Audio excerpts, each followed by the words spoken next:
Hello সবাইকে। তো আমার একটা নতুন ভিডিও নিয়ে একটা নতুন সকাল নিয়ে তোমাদের সামনে হাজির হলাম। তোমরা বলো আমার রুমটা আজকেও কেমন লাগছে। প্রতিদিনই তোমাদের দেখাই, বাট তোমরা প্লিজ কমেন্ট করো যে আমার রুমটা কি তোমাদেরও পছন্দ। আমার তো বেশ পছন্দ। যাই হোক, আমি ওপরের সব কাজ সেরে দেখো আমি ঘেমে একাকার তাই তোমাদের দেখাচ্ছিলাম যে রুমটা চারদিক থেকে কেমন লাগছে। তো যাই হোক, আমি ওপরে কাজ সেরে নিচে চলে আসলাম। এসে দেখছি এরা মারামারি কান্নাকাটি লাগিয়ে রেখে দিয়েছে। দুই ভাইতে মিলে কিছু একটা নিয়ে ঝগড়া করছিল। তারপরে আমি রূপকে বকা টকা দিয়ে ওপরে গিয়ে পড়তে বসালাম। তাই এই যে ও ওপরে এসে পড়তে বসেছে, ও পড়াটা করে নিক, আমি নিচে যাই। নিচে গিয়ে আমি শাক কুচাতে বসেছিলাম, তো দিদিভাই বলল তুই রাখ, আমি কেটে দিচ্ছি। তো দিদিভাই আবার শাক ভালো মানে খুব সুন্দরভাবে কোচায়, তাই দিদিভাই শাকটা কুচিয়ে দিল। আমি এর মধ্যে ডিম সিদ্ধ বসালাম। আজকে কিন্তু আমার আরেক জায়গায় নিমন্ত্রণ আছে। তোমার বলবে রোজ রোজই তোমার নিমন্ত্রণ থাকে? সত্যি কথা, আমার এখন পরপর অনেকগুলো ইভেন্টের ইনভিটেশন আছে। তো আজকে আমার এক বেস্ট ফ্রেন্ডের বার্থডে, তো তার বার্থডেতেই আমরা আজকে যাব। তো এই যে ধূপকে আমি স্নান করিয়ে নিচ্ছি। ও তো জানোই জল পেলে আর কিছু যায় মানে একদমই চায় না, সব কিছু যেন ভুলে যায়। আমি তো সবসময় বলি ও মনে আগের জন্মে মাছ বা জলের কোনো পোকা ছিল। এত জল ভালোবাসে, এত জল ভালোবাসে, জল থেকে তুললেই কান্নাকাটি। যাই হোক, ওকে স্নান করিয়ে ওকে ঘুমটুম পাড়িয়ে দিলাম। তারপরে আসলাম রান্নাঘরে। এই যে পাঁচমিশালি তরকারিটা দিদিভাই বসিয়েই দিয়েছিল, আমি সেটাকে নাড়াচাড়া দিয়ে পরে নামিয়ে দিলাম। আর ডিমের ঝোল করব, দেখলেই তোমরা যে ডিম সিদ্ধ বসিয়েছিলাম। তো ডিমগুলো ছুলে আমি একটু করে কেটে নিচ্ছি, কারণ এগুলো ভাজতে বসাবো। না কাটলে তো এগুলো ফাটবে ডিমগুলো, তাই আমি এগুলো একটু চাকু দিয়ে কেটে নিচ্ছি। যাক, ডিমগুলো কাটা হয়ে গেছে। এখন আমি নুন হলুদ মাখিয়ে আমি এগুলো ভাজতে বসাবো। তো তোমাদের বাড়িতে আজকে কার কি বাড়িতে কি রান্না হয়েছে প্লিজ আমাকে কমেন্ট করো। কার বাড়িতে কি রান্না হয়েছে আমাকে জানাও। আমার বেশ ভালো লাগে কার বাড়িতে কি রান্না হলো সেটা আমার জানতে ভালো লাগে। তোমরা কিন্তু আমাকে কেউ কমেন্ট করছো না। তোমরা এটা তো বলতে পারো যে না তোমার ভিডিও ভালো লাগছে কি খারাপ লাগছে, সেটা তো জানাতে পারো। আর হ্যাঁ, আরেকটা কথা বলি, আমার গলাটার অবস্থা খুবই খারাপ। আমি ওই বার্থডে পার্টিতে গিয়ে তার আগের দুটো ইভেন্টে গিয়ে মানে একটু বেশি কথা বলা, চিৎকার চেঁচামেচি, বোঝোই বন্ধু বান্ধব এক জায়গায় থাকলে যা হয়, আমার গলাটা পুরোপুরি ভেঙে গেছে। তাই প্লিজ তোমরা একটু অ্যাডজাস্ট করে নিও। তো যাই হোক, দেখতেই পারলে আমার ডিমের ঝোলের এদিকে প্রিপারেশন সবই কমপ্লিট। এখন আমি ডিমের ঝোলটা ঝটপট করে বসিয়ে দেবো। আলু টালু ভাজা হয়ে গেছে, তো শাক ভাজাও হয়ে গেছে, ডিমের ঝোলও বসানো হয়ে গেছে। এই যে আমাদের রান্না প্রায় অলমোস্ট শেষের পথে। এই শাক ভাজা ডিমের ঝোলটা হলেই আজকের মতো রান্না কমপ্লিট। আমাদের আজকে কি রান্না হয়েছে দেখো। ডিম সিদ্ধ, কারণ ডিমের ঝোল অনেকেই খায় না, বরবটি আলু ভাজা, আর পাঁচমিশালি তরকারি, শাক, ডিমের ঝোল।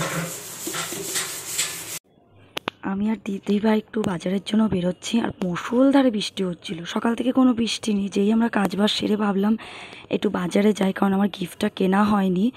আর দিদিভাইয়েরও একটু টুকিটাকি জিনিস কেনার ছিল, প্লাস আমারও ছিল।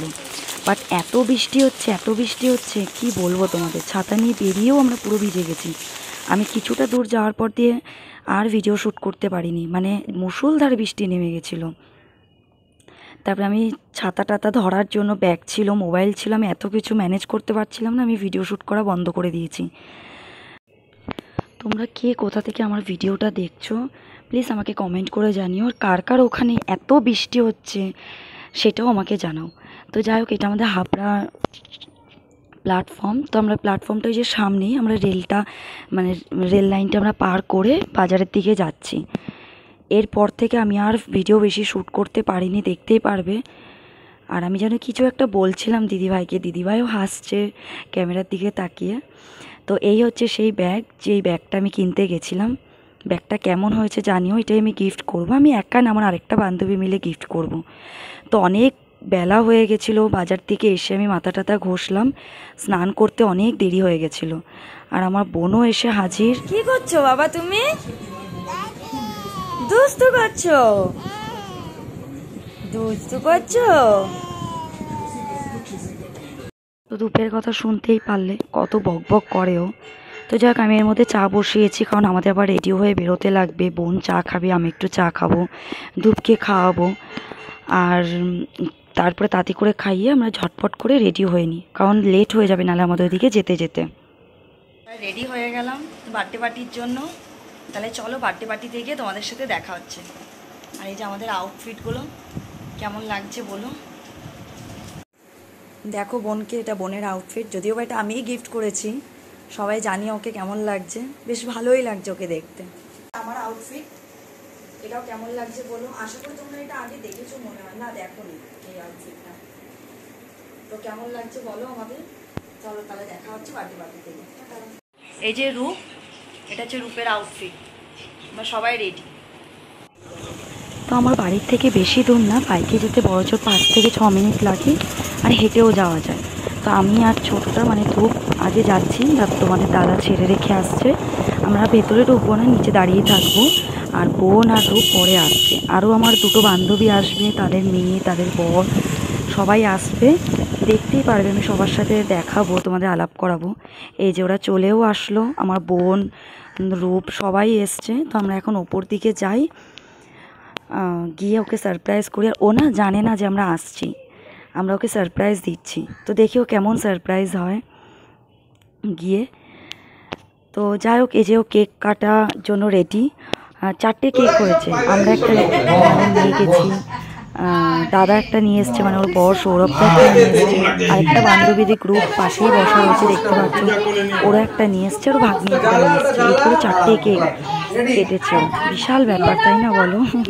আর কালকে রাত্রে 12টার সময় একটা কেটেছে, ওটাও দাদা নিয়ে এসছে। তো টোটাল 5টা কেক কাটলো। তো সব ছানাপোনাদের নিয়েও বসে গেছে। ধূপকেও নিতে চাইছিল, বাট ও এত দুষ্টু করবে না, ওই কেকগুলোকে থাবা দেবে। এর জন্য আমি ওর কাছে যেতে দিই না, বললাম তুই কাট, পরে তুই নিস কেন। তো পরে ফটো তুলেছিল। তো যাই হোক, সব বাচ্চারা মিলে বেশ আনন্দ সহকারে কেক কাটছে। আর কেক কাটতে খেতে কার না ভালো লাগে বলো, বার্থডে মানেই কেক।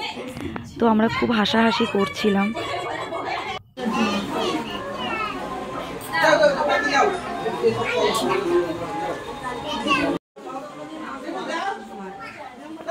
আর এটা হচ্ছে আন্টি, মানে রিম্পার মা। ও তোমার তো বার্থডে গার্লের সাথে পরিচয় করায়নি, এই হচ্ছে বার্থডে গার্ল, বুঝতেই পারছো। আর ওর নাম হচ্ছে রিম্পা, ও আমার খুব ক্লোজ ফ্রেন্ড। তো আরেকটা কথা কি বলতো, আমি ওর সাথে বেশি দিন হয়নি যে বন্ধুত্ব হয়েছে, বাট আমার খুব ক্লোজ ও। মৌমিতা বলো, ও বলো, আমার খুব ক্লোজ। তো যাই হোক, আমি না পরের ভিডিও শ্যুট করা হয়নি। এক জায়গায় বন্ধুবান্ধব থাকলে বোঝোই, গল্প আড্ডা বেশি হয়। আর বাড়িতে আস্তে আস্তে অনেকটা রাত, প্রায় 1টা বেজে গেছিলো। আমি বাড়িতে এসেও তোমাদের আর ভিডিও শ্যুট করতে পারিনি। তো যদি ভালো লেগে থাকে প্লিজ লাইক কমেন্ট শেয়ার করে দিও। চলো টাটা।